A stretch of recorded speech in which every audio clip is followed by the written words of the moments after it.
right, the new buzzword lately is rat feces, or hantavirus, I should say.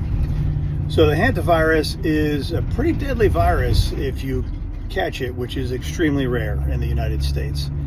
There was an incident not that long ago on a cruise ship, which, obviously caused quite a bit of a panic. But it's not something that's easily spread. The Andes virus, which is, a strain of hantavirus, can be passed through people, but it's again rare.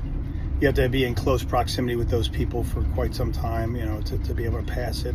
And again, it's so rare in the United States, it's not something that happens a lot, but we've been getting a ton of calls, and we're heading off to one tomorrow to clean up our rodent infested area, which has a lot of rodent feces and things like that. And we treat it as if it is hantavirus, but it's generally, what I worry about more than anything, yes, hantavirus is an issue or a possible issue, but it's rare.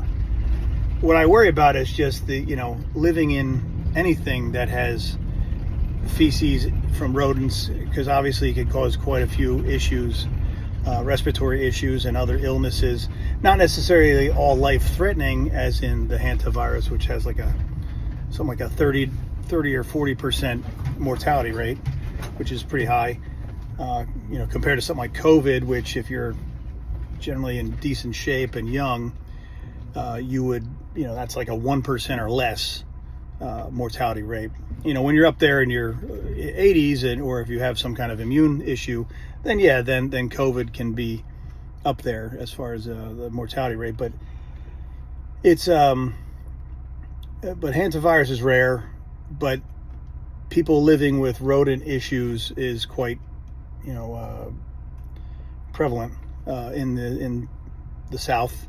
We have rodents, lizards, snakes, possums, everything, raccoons in your house, in a lot of people's houses or basements, or not everybody has a basement here, but you're going to deal with animals and rodents and things like that in the South for sure. I mean, they're everywhere, depending on what you do. But if they get in your house, not just your attic or your lower levels, it can be dangerous in the sense that you've got rodent feces all around, and we see a lot of it with hoarders, things like that.